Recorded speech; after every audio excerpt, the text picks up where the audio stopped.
te invito a que puedas abrir la Biblia en Colosenses. Vamos a seguir estudiando el libro de Colosenses. Y quisiera contarte que en la intimidad he tratado de estudiar estos versículos para poder que Dios ponga algo en mi corazón y que eso pueda ser realmente un alimento para usted, que sea un mensaje que no solamente pueda transmitirle un conocimiento, sino que también lo pueda llevar a usted a una parte práctica, porque de eso se trata de estudiar las Escrituras, ¿no? El apóstol Pablo dijo una vez que el conocimiento sin amor envanece. Por eso siempre me ha gustado compartir cada vez que abrimos la palabra de Dios, y me esfuerzo porque el Señor realmente hable a mi vida y que eso que hable pueda ser entendible de parte de usted y usted también pueda aplicarlo en su vida como Dios lo hace también para la mía. Así que espero que en estos momentos su Espíritu Santo me asista, que Dios tome el control de cada palabra que tenga que decir y que Él pueda hablar conforme a su necesidad, que es lo que uno busca, ¿sí? Así que Colosenses capítulo 1 versículo 24 dice, lo que vamos a compartir hoy, vamos a hablar acerca del ministerio de Pablo a los gentiles, ¿sí? Dice Colosenses capítulo 1 versículo 24, dice el apóstol Pablo, ahora me gozo en lo que padezco por vosotros y cumplo en mi carne lo que falta de las aflicciones de Cristo por su cuerpo, que es la iglesia, de la cual fui hecho ministro según la administración de Dios que me fue dada para con vosotros, para que anuncie cumplidamente la palabra de Dios, el ministerio que había estado oculto desde los siglos y edades, pero que ahora ha sido manifestado a sus santos, a quienes Dios quiso dar a conocer las riquezas de la gloria de este misterio entre los gentiles, que es Cristo en vosotros, la esperanza de gloria, a quien anunciamos, amonestando a todo hombre y enseñando a todo hombre en toda sabiduría, a fin de presentar perfecto en Cristo Jesús a todo hombre, para lo cual también trabajo, luchando según la potencia de Él, la cual actúa poderosamente en mí. Porque quiero que sepáis cuán grande lucha sostengo por vosotros y por los que están en la Odisea y por todos los que nunca han visto mi rostro, para que sean consolados sus corazones, unidos en amor, hasta alcanzar todas las riquezas de pleno conocimiento, de pleno entendimiento, a fin de conocer el misterio de Dios el Padre y de Cristo, en quien están escondidos todos los tesoros de la sabiduría y del conocimiento. Y esto lo digo para que nadie os engañe con palabras persuasivas, porque aunque estoy ausente en cuerpo, no obstante en espíritu estoy con vosotros, gozándome y mirando vuestro buen orden y la firmeza de vuestra fe en Cristo. Hasta ahí nomás la lectura. El otro día admiraba cómo Gaby trataba de resumir un montón de versículos que eran realmente riquísimos y que a veces se hace prácticamente imposible poder transmitir todos los conceptos de esa riqueza literaria que hay en las Escrituras o que hay en un pasaje. Y bueno, la verdad que cuando lo miraba Gaby se llevó toda mi admiración porque les tocaron unos versículos terribles. Y bueno, y en estos momentos también quizás lo que hemos leído tiene una riqueza literaria, una profundidad que a veces es muy difícil poder explicarlo en 25 o en 30 minutos, pero simplemente quisiera que pudiéramos detenernos en algunos aspectos que son importantes para poder comprender estos pasajes. Y en primer lugar te invito a que podamos buscar unos pasajecitos más, porque es necesario poder entender el contexto en el que Pablo escribía estas cosas. Y te pido a que ahí nomás des vueltas tus hojas y busques en Filipenses capítulo 3, versículo 4 al 7. ¿Y por qué digo que es importante entender esto? Porque no podríamos entender este pasaje si no entendiéramos lo que había sido la naturaleza del escritor. Dice Filipenses capítulo 3, versículo 4 al 7. Dice, refiriéndose Pablo a sí mismo, dice, aunque yo tengo también de qué confiar en la carne, si alguno piensa que tiene de qué confiar en la carne, yo más, circuncidado al 8º día, del linaje de Israel, de la tribu de Benjamín, hebreo de hebreos, en cuanto a ley, fariseo, en cuanto a celo, perseguidor de la iglesia, en cuanto a la justicia que es en la ley, irreprensible. Pero cuantas cosas eran para mí ganancia, las he estimado como pérdida por amor de Cristo. Y otro pasaje más que es en Hechos capítulo 7, versículo 57. Solamente les voy a hacer buscar esos pasajes. Hechos capítulo 7, versículo 57. Dice: entonces ellos, dando grandes voces, se taparon los oídos y arremetieron a una contra él, refiriéndose a Esteban, ¿no? Y echándole fuera de la ciudad le apedrearon, y los testigos pusieron sus ropas a los pies de un joven que se llamaba Saulo. Y apedreaban a Esteban mientras él invocaba y decía: Señor Jesús, recibe mi espíritu. Y puesto de rodillas, clamó a gran voz: Señor, no le temas en cuenta este pecado. Y habiendo hecho esto, durmió. Y Saulo, dice el capítulo 8, consentía en su muerte. En aquel día hubo una gran persecución contra la iglesia que estaba en Jerusalén, y todos fueron esparcidos por las tierras de Judea y de Samaria, salvo los apóstoles. Y hombres piadosos llevaron a enterrar a Esteban e hicieron gran llanto sobre él. Y Saulo asolaba la iglesia y, entrando casa por casa, arrastraba a hombres y mujeres y los entregaba en la cárcel.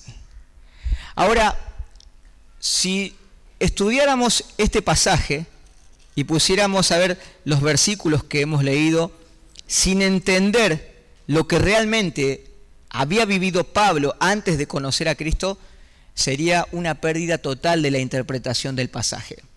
Dice la palabra de Dios de que Pablo, que antes se llamaba Saulo, que se llamaba Saulo de Tarso, era una persona extremadamente patriótica. Era una persona que se consideraba extremadamente judía. Era una persona extremadamente religiosa y apegada a las leyes. Era una persona muy culta, muy inteligente, muy respetada por la cultura judía, pero también dice la palabra de Dios que era un perseguidor de la iglesia. Antes de que Pablo conociera a Cristo, él había martirizado y perseguido a muchísimos cristianos. En los pasajes que nosotros leíamos, conocíamos de Pablo, que antes se llamaba Saulo, porque después de que él tuvo ese encuentro personal con Cristo, no solamente cambió su corazón, no solamente cambió su vida, sino que también hasta Dios cambió su nombre, cambió su identidad. Y este hombre que antes era un perseguidor de la iglesia, ahora era un instrumento escogido por Dios para anunciar las virtudes de aquel que nos llamó de las tinieblas a su luz admirable. Entonces, este Saulo que antes arrastraba a las mujeres y a los hombres, porque los hombres, si ustedes ven las películas y demás, los hombres no tenían pelo corto, la mayoría tenían el pelo largo, era una costumbre judía, una costumbre hebrea en aquel entonces, eran arrastrados de los pelos estos cristianos, sacados casa por casa cada vez que se juntaban a predicar el evangelio y a estudiar las escrituras. Dice que cuando apedreaban a Esteban, este hombre que se llamaba Pablo se alegraba de ver cómo los cristianos eran destruidos, cómo los cristianos eran apedreados, cómo los cristianos eran humillados. Entonces, este hombre que se llamaba Pablo se alegraba de ver cómo estas personas, a cual él ni siquiera reconocía a Cristo, sino que decía que eran creyentes que seguían una religión a cual él la llamaba el camino, ¿sí? Entonces, cuando él veía cómo estos cristianos eran apedreados, eran martirizados, eran humillados, eran despojados de sus propiedades, dice que Pablo se alegraba, y las personas cada vez que encontraban a algún cristiano, lo desnudaban completamente, los martirizaban, los mataban, los humillaban, y ponían las ropas, las prendas de estos cristianos a los pies de un joven que se llamaba como Saulo. Entonces, Pablo ahora muestra a través de este pasaje cómo Dios ha cambiado su corazón. Y Pablo les dice de que a pesar de que él había sido un perseguidor innato de la iglesia, una persona que tenía varios homicidios en su causa, en su cuenta, de personas que habían sido inocentes, de personas que no habían hecho otra cosa más que predicar el evangelio y predicar las buenas de salvación. Ahora Pablo, con un corazón tierno y entendiendo de que Dios, que es tan grande y es tan increíble y muchas veces hace cosas que son incomprensibles para la razón humana, decide utilizar para un ministerio a los gentiles, o nosotros lo podríamos llamar el ministerio a las naciones, decide utilizar a este joven que durante toda su juventud y hasta casi su adultez había sido un perseguidor de la iglesia, había sido un homicida de cristianos, había sido una persona que había martirizado a cientos y cientos de personas que lo único que hacían era llevar el mensaje de salvación de Jesús. Entonces Pablo comienza a relatar y contar acerca de su ministerio. Le dice, ahora me gozo en lo que padezco por vosotros y cumplo en mi carne lo que falta de las aflicciones de Cristo por su cuerpo, que es la iglesia. ¿Saben que cuando Pablo estaba diciendo esto, él estaba preso en Roma? Y estaba preso justamente ¿por qué? Por predicar el evangelio, por anunciar las buenas nuevas de salvación, de que en aquel momento él metía presos a otras personas y ahora él se encontraba preso y él decía, a pesar de que escribía con un soldado romano, que ese soldado romano tenía unas esposas junto a la de él, y cada vez que el apóstol Pablo se acostaba a dormir, el soldado romano dormía junto a él. Cada vez que el apóstol Pablo iba a hacer sus necesidades, el soldado romano iba junto a él. Entonces ese soldado romano le marcaba la cancha y le decía a Pablo, aunque vos intentes hacer varias cosas, tenés que saber que la verdadera realidad es que tú vas a estar encadenado junto a mí de por vida. Entonces el apóstol Pablo, a pesar de todo eso, cuando escribe esto le dice, ahora me gozo en lo que padezco. Y dice, y sufro en mi carne lo que falta de las aflicciones de Cristo. Ahora, cuando Pablo dice lo que falta de las aflicciones de Cristo, no está diciendo de que la obra de Cristo no fue suficiente. Porque cuando Cristo murió y resucitó en la cruz del Calvario y él dijo, consumado es, la obra de la salvación por tu vida y por la mía ya había sido cumplida, había sido completa. No hay nada que agregarle a esa salvación. Pero cuando el apóstol Pablo está diciendo que sufre las aflicciones por el cuerpo de Cristo, él está diciendo que está completando, lo que está diciendo es que la iglesia, que somos todos nosotros, vamos a padecer aflicciones como cristianos y como ministros de Dios. ¿Sabían que muchas personas a veces asisten a las iglesias y piensan que solamente el asistir a la iglesia es una forma de evitar las aflicciones? He conocido personas y muchas personas durante mi tiempo de vida cristiana que solamente asisten a la iglesia porque consideran que asistir a la iglesia es una especie de amuleto. Dice, bueno, la verdad que me está yendo mal, entonces asisto a la iglesia. Y entonces piensa que si asiste a la iglesia le va a ir todo bien, y eso nunca es así. Porque la vida cristiana no es una vida de color de rosas. La vida cristiana es una vida de gozo, y el gozo muchas veces no tiene nada que ver con que todo te va a ir bien. Gozo no significa estar alegre por un momento. Gozo significa entender y estar confiado de que a pesar de que las circunstancias no sean adversas, Dios siempre tiene el control. Y que aquel que dice que cuidará de las aves, que cuida de las aves, también puede cuidar de mí. Entonces, el apóstol Pablo está diciendo que él, a pesar de que era un apóstol, dice que él aún así sufría aflicciones. Y saben que la vida cristiana también es una vida llena de aflicciones. Y aflicciones no solamente habla de sufrimiento corporal, sino también de sufrimiento psicológico. Podemos tener un montón de aflicciones. Es más, Jesús nos advirtió y dijo, en el mundo tendréis aflicciones, pero confiad. ¿Qué dijo Jesús? Yo he vencido al mundo. Ustedes se acuerdan que en Lucas capítulo 10 dice Jesús que envió a los 12 apóstoles de 2 en 2 para predicar y anunciarle a las personas. Le dijo, vayan aldea por aldea, vayan barrio por barrio, vayan ciudad por ciudad y anuncien y díganle que el reino de Dios se ha acercado. Vayan delante de mí para que cuando yo llegue les puedas anunciar de mi boca de que este reino es un reino real y es un reino que está cercano a ellos. Entonces dice que habían ido los apóstoles, pero después dice que Jesús designó a otros 70, entonces dice a otros 70, los 12 ya se habían ido antes, designó a otros 70 para que vayan de dos en dos y anuncien que el reino de Dios se había acercado.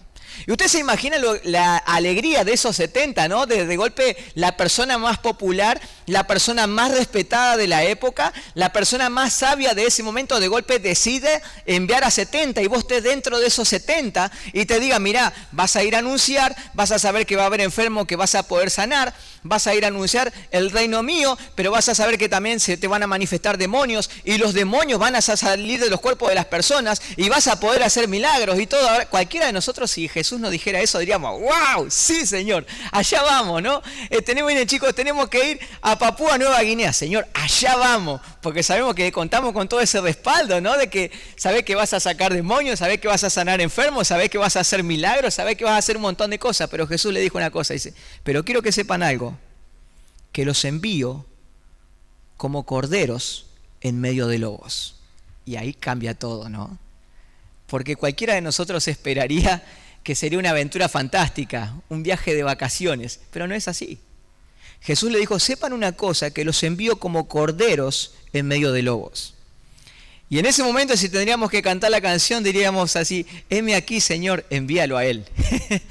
Porque no lo esperamos a eso. Las personas piensan que la vida cristiana es una vida color de rosas, y la vida cristiana no es así. Jesús mismo dijo, la vida cristiana es una vida en la que somos transformados en ovejas, en corderos de Él, pero que Él nos invita a meternos en un mundo en el que el mundo significan lobos que están dispuestos a destrozarnos, a triturarnos, pero que aún así necesitan del Evangelio. Entonces dice Pablo, sufro, dice, padezco esas aflicciones. Ahora, ¿quiénes eran los gentiles? ¿Por qué Pablo, dice el pasaje, el ministerio de Pablo a los gentiles? Bueno, gentiles consideraban los hebreos y los judíos a todas aquellas personas que eran extranjeros y que no compartían las costumbres judías religiosas que eran típicas y personales de ellos. En otras palabras, decir que una persona era gentil era decir despectivamente de que esa persona no formaba parte de la elección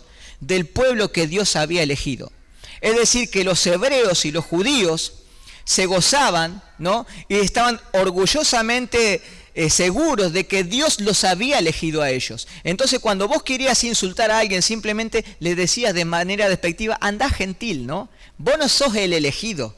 Vos no sos el elegido, no formás parte de la elección de Dios. Pero el ministerio que el apóstol Pablo está llevando es un ministerio a los gentiles. Es un ministerio hacia vos y hacia mí.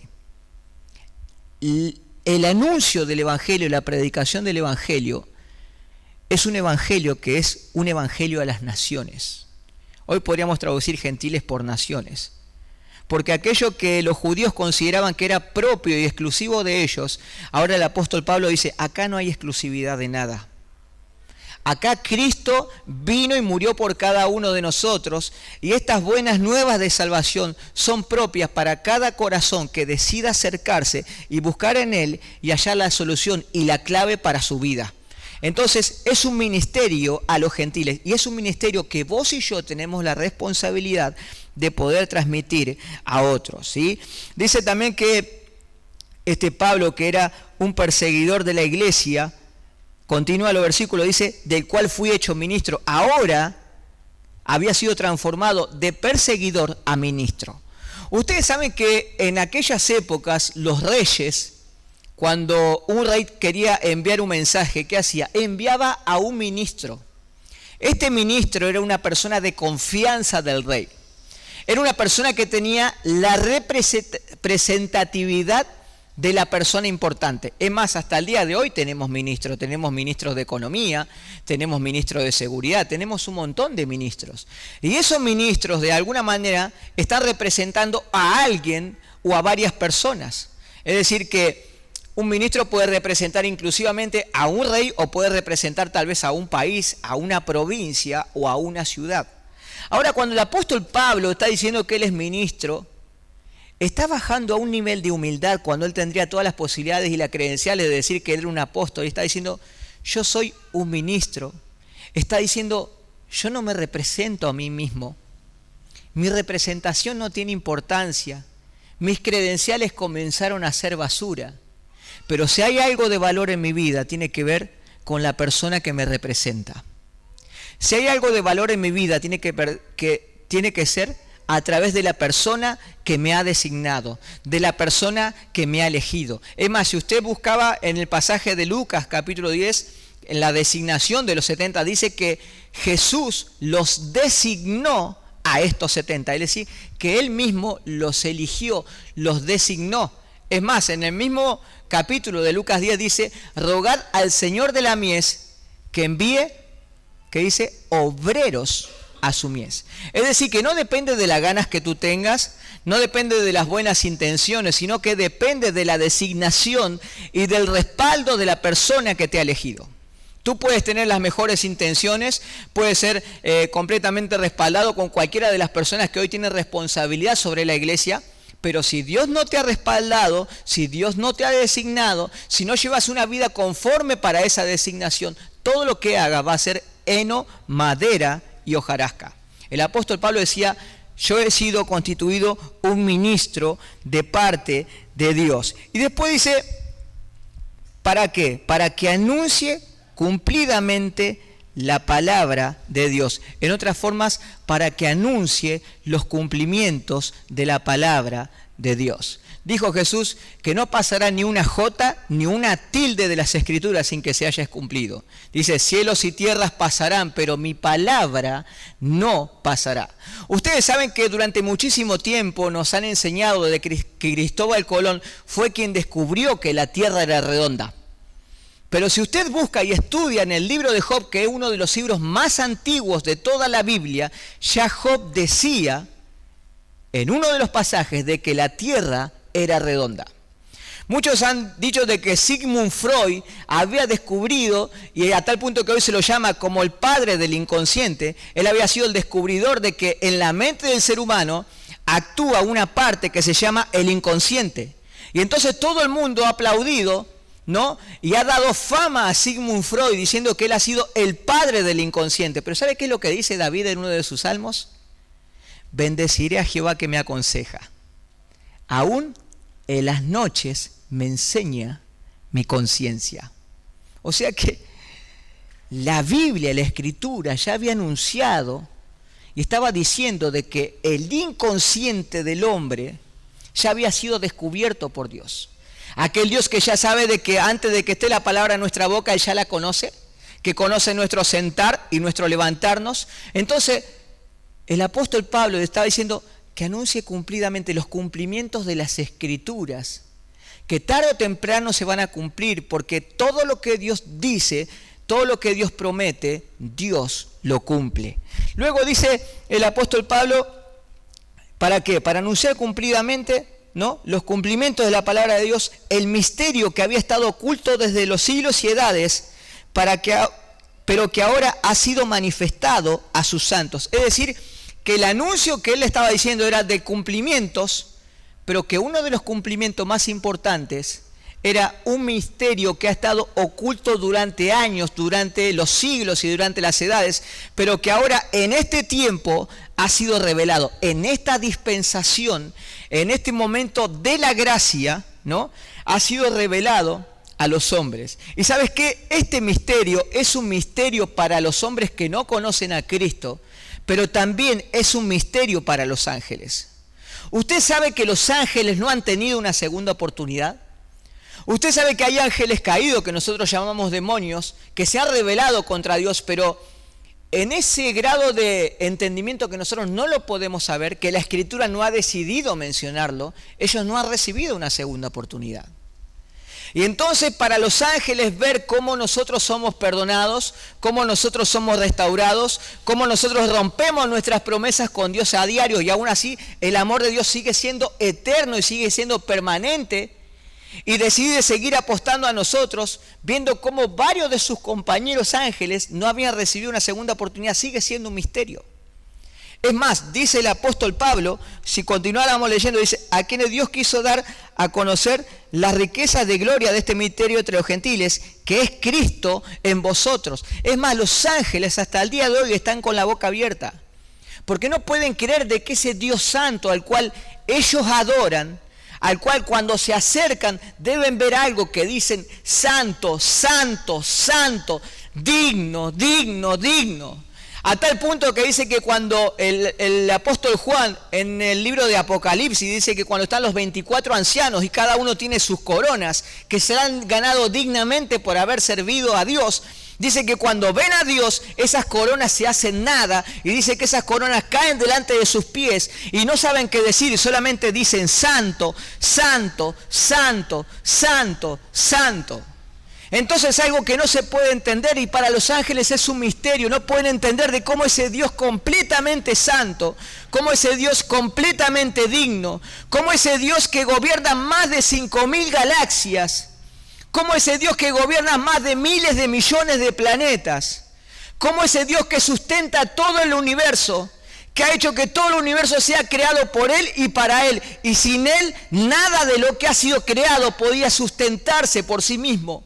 ¿Cómo puede ser que ese Dios tan grande siga apostando al hombre pecador, y siga dándole hasta el día de hoy una oportunidad más de que el hombre pueda elegir ser reconciliado con Dios? No lo pueden entender. Y no deja de ser un misterio porque no se puede comprender a través de la sabiduría humana. Porque dice Corintios, dice a tal punto, dice que la sabiduría humana no ha llegado a comprender a Dios, porque no se puede comprender de manera humana, de manera mental, de manera de inteligencia, sino que solamente se puede comprender porque agradó a Dios salvar a los hombres a través de la locura de la predicación. Es decir, que esto que estamos haciendo para la mente natural, para la mente humana que no tiene a Cristo, es una locura. No se puede comprender. Y yo creo que aún hasta los ángeles no pueden entender de que Cristo no solamente haya venido a morir por nosotros, sino que haya decidido habitar en nuestro cuerpo, haya decidido habitar en nuestra vida. Y esto es lo que significa Cristo en nosotros, un Dios inmanente, un Dios que gobierna miles de galaxias, pero que es un Dios que tiene la humildad y la capacidad de poder adentrarse dentro de mí mismo. ¿Saben qué? Yo amo a mi hijo, soy padre. Y hay veces que mi hijo está en la escuela y a veces hablamos con mi esposa y decimos, ¿cómo me gustaría estar dentro de él, estar dentro de sus ojos y saber todo lo que está viviendo? Y cuando se le presente esta situación, estar dentro de él y poder decir, hijo, no actúes así, hijo, no actúes allá. No lo puedo hacer. Aunque quisiera hacerlo, no lo puedo hacer porque él tiene un libre albedrío y porque él es responsable de su vida.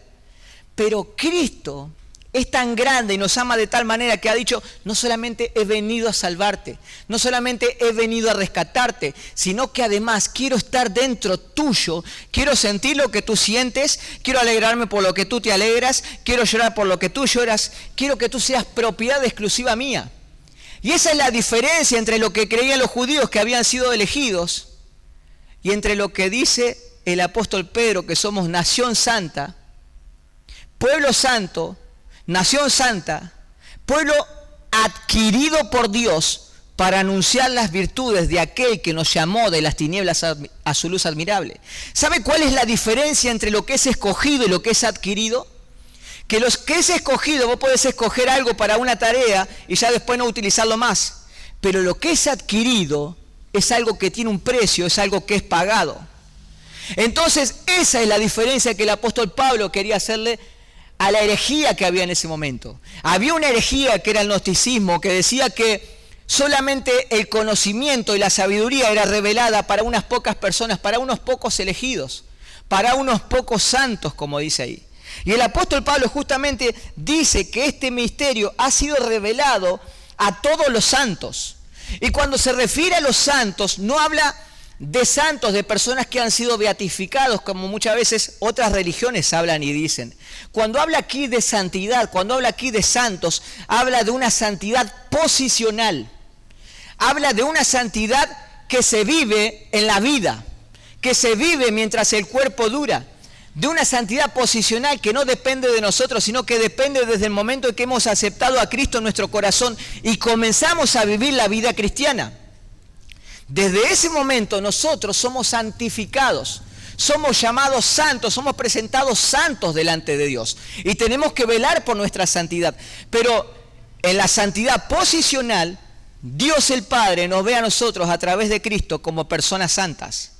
Así que, por más que ustedes no lo crean, yo creo que aquí está lleno de santos.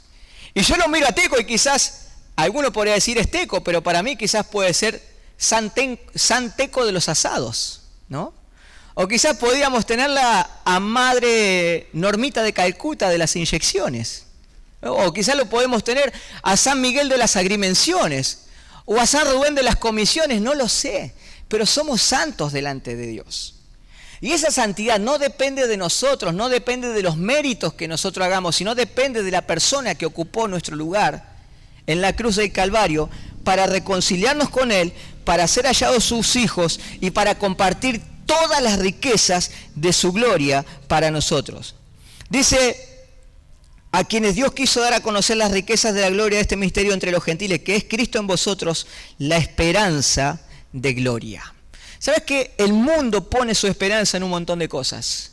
Pone su esperanza en el dinero, pone su esperanza en la fama, pone su esperanza en la familia, pone su esperanza en el estatus social, pone su esperanza en la imagen que intenta proyectar frente a la sociedad. Pero aquellos que tenemos a Cristo en nuestro corazón sabemos que nuestra esperanza es una esperanza segura. Es una esperanza que no depende de la economía, es una esperanza que no depende de la salud, es una esperanza que no depende de cuántas personas nos reconozcan, es una esperanza de no depende si somos valorados o no somos valorados por los demás. Es una esperanza que está bien fundamentada y cimentada porque entendemos de que Cristo es nuestra roca sobre la cual nuestra vida, nuestra familia, nuestro hogar puede ser construido y puede ser bien constituido. Dice, Cristo, la esperanza de gloria, a quien anunciamos amonestando a todo hombre y enseñando a todo hombre en toda sabiduría, a fin de presentar perfecto en Cristo Jesús a todo hombre, para lo cual también trabajo luchando según la potencia de Él, la cual actúa poderosamente en mí. Es decir, volvemos al principio. Son varios versículos, son mucha riqueza literaria. Pablo decía, estoy gozoso por lo que estoy padeciendo. Estoy cumpliendo con mi cuerpo lo que me toca como cristiano, lo que me toca como ministro de Dios. Y quizás tú también estés padeciendo y estés pasando un montón de aflicciones que no las entiendas. Quizás no entiendas qué es lo que está sucediendo y quizás tu crisis en este momento o tu dificultad sea un regalo de Dios, aunque venga en un envoltorio que a tú no te guste, aunque venga envuelto en un papel de diario, pero lo más importante es lo que lleva adentro. ¿Qué importa el envoltorio que venga? Entonces, tal vez estés pasando por un montón de aflicción. Pablo dice, yo paso por un montón de aflicción, pero tengo en cuenta esto, de que este misterio me fue revelado a mí para que yo lo cuente a los demás, para que se lo revele a los demás santos. Dice, y este misterio fue revelado para que sea anunciado, para poder presentar a todo hombre perfecto delante de Dios, que puedan conocer, que puedan ser enseñados y que puedan ser enseñados no con conocimiento, sino con toda sabiduría. Cuando habla de perfección, no habla de una persona intachable. Cuando habla de perfección, habla de una madurez espiritual. Y una persona que es madura espiritual es una persona que decide, yo no me conformo solamente con creer, yo quiero ser cada día más y más semejante a Cristo Jesús.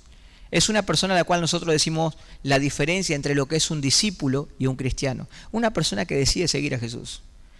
Ahora el apóstol Pablo dice, enseñando con toda sabiduría. ¿Y sabes cuál es la diferencia entre conocimiento y sabiduría? Conocimiento es la información que tú puedes guardar en tu cabeza, que tú puedes guardar en tu mente.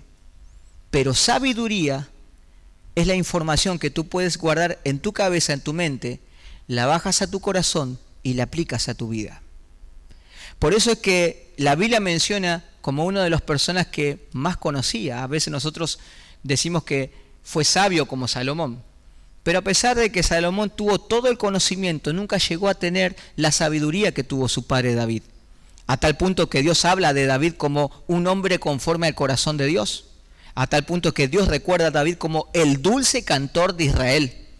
Es decir, que no depende de cuánto tú sepas, de cuánto tú estudies, de cuánto tú hagas, sino de cuánto tú apliques, que es lo más importante. De nada te sirve tener miles y miles de versículos de memoria si ni siquiera sos capaz de aplicar uno a tu vida personal.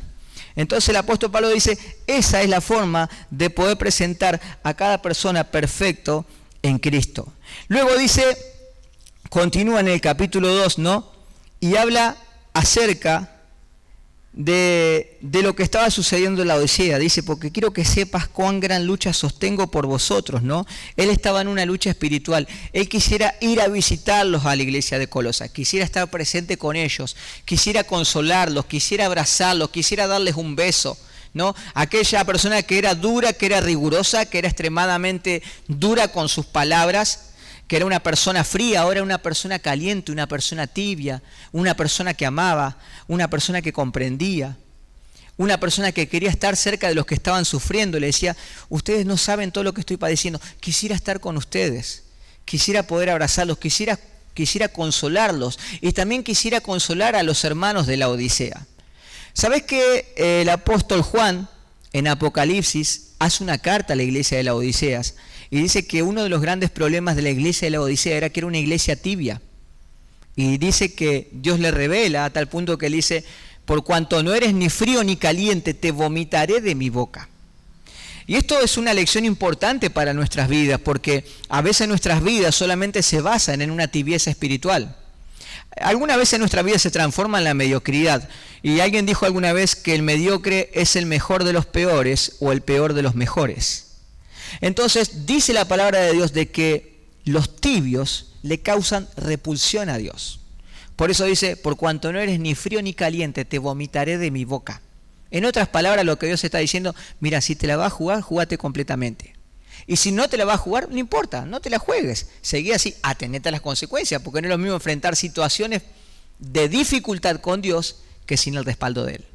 Entonces dice que la iglesia de la Odisea era una iglesia tibia, y el apóstol Pablo rogaba también para poder visitar a esta iglesia, para poder ayudarla. Y la intención del apóstol Pablo era que tanto la iglesia de la Odisea, que estaba a unos pocos kilómetros, como la iglesia de Colosas, pudieran estar unidas en amor, pudieran compartir el conocimiento espiritual, pudieran compartir estas cartas, pudieran edificarse mutuamente y pudieran saber de que Cristo es la fuente de toda riqueza, de toda sabiduría y de toda inteligencia espiritual. Proverbios capítulo 1, versículo 7 dice, el principio de la sabiduría es el temor a Jehová. Entonces, si alguien quiere ser sabio, primero tienes que ser una persona temerosa de Dios. Pero temerosa de Dios no significa que, ay, voy a leer la Biblia, ay, voy a estar y estás con miedo, no por querer hablar. No, eso es miedo. Una persona temerosa es una persona que confía en lo que Dios dice. Es una persona que basa su vida en base a los valores que Dios le da a través de las Escrituras. Es una persona que toma los consejos de Dios y que dice, mira, aunque hay cosas que me duelen, que no me gustan, aún así lo voy a tomar, Señor, porque confío en ti, porque confío que tu palabra es verdad, porque confío que tú cumples todo lo que dices, porque confío que tú cumples todo lo que prometes. Entonces el apóstol Pablo les dice que él quisiera visitarlos en el capítulo 2, quisiera visitarlo a ellos, que quisiera visitar a la iglesia de la Odisea, pero que su intención es que ellos se mantengan unidos en amor. Que se mantengan unidos en amor, que se puedan edificar mutuamente, que puedan encontrar todas las riquezas a través de Cristo Jesús y que no puedan ser engañados. En otras palabras, Pablo está diciendo, le estoy dando los argumentos para que si algún día se les presenta una situación y alguien los engaña y le enseña otra herejía, otra doctrina que no tenga nada que ver con las Escrituras, ustedes no van a ser engañados, porque ustedes saben cuál es la verdad. Si son convencidos, no es porque son engañados, es porque son hipócritas.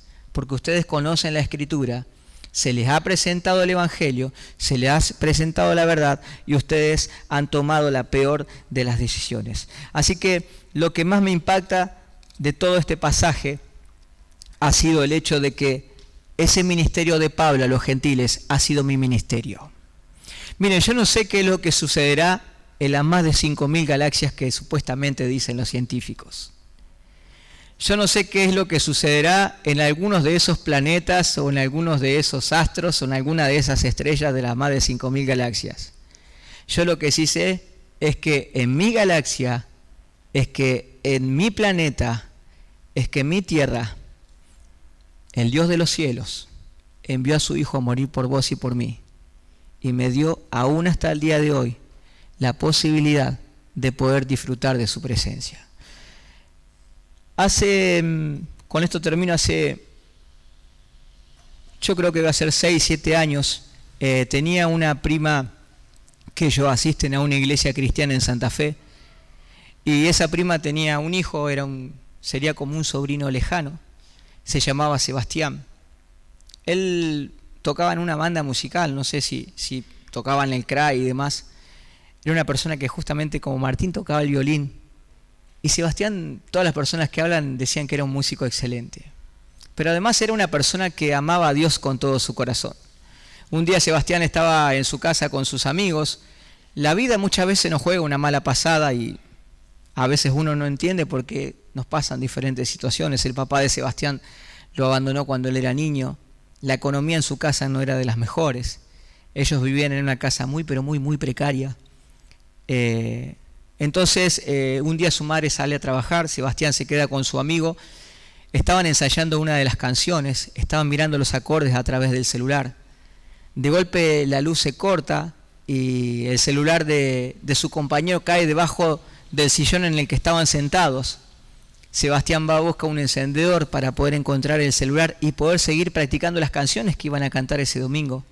Lo cierto es que cuando Sebastián prende el encendedor no se dio cuenta, y había una partecita de ese sillón que tenían unas maderitas que eran fácil de encenderse. Esas maderas agarraron fuego y comenzó a encenderse el sillón. Sebastián, en su desesperación, porque su madre no lo retara, porque los recursos en la casa escaseaban, porque no todos los días uno podía comprarse un sillón, y más en la situación precaria en la que ellos vivían, quiso con su amigo tratar de sacar por la ventana ese sillón. El sillón quedó trabado en la ventana. El techo era de machimbre. Comenzó a prenderse fuego la casa. La desesperación de Sebastián quiso tratar de apagar el fuego en las maderas de machimbre. No lo pudo hacer. El techo se desmoronó.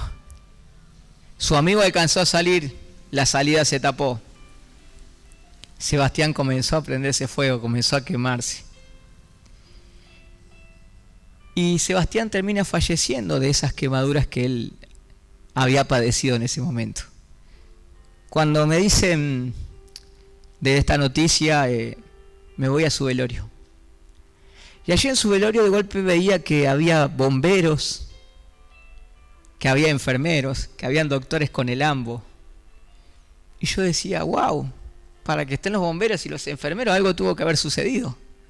Y entonces me cuenta su mamá y me dice, es que Sebastián era tan increíble que su ministerio no se limitaba solamente a un instrumento. Cuando él se estaba quemando y lo estaban sacando, él cantaba canciones y decía cuán grande es Dios. Él decía, santo, santo, mi ser te alaba. Y dice que mientras lo sacaban a Sebastián, aquella persona que tenía su ministerio con el violín, comenzaba a bendecir a Dios, comenzaba a cantar canciones a Dios. Y dice que mientras los bomberos apagaban el fuego, él seguía cantando con su cuerpo con más del 75% quemado.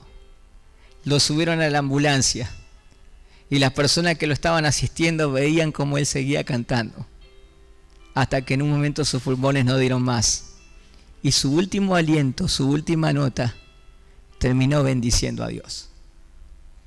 Yo no sé qué es lo que esperas de tu vida.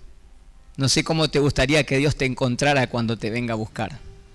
Yo sí estoy seguro que me gustaría que Dios me encontrara en ese momento ejerciendo mi ministerio. Que Dios me encontrara dando lo mejor de mí. Que no me encontrara con una tibieza espiritual como era la iglesia de la Odisea.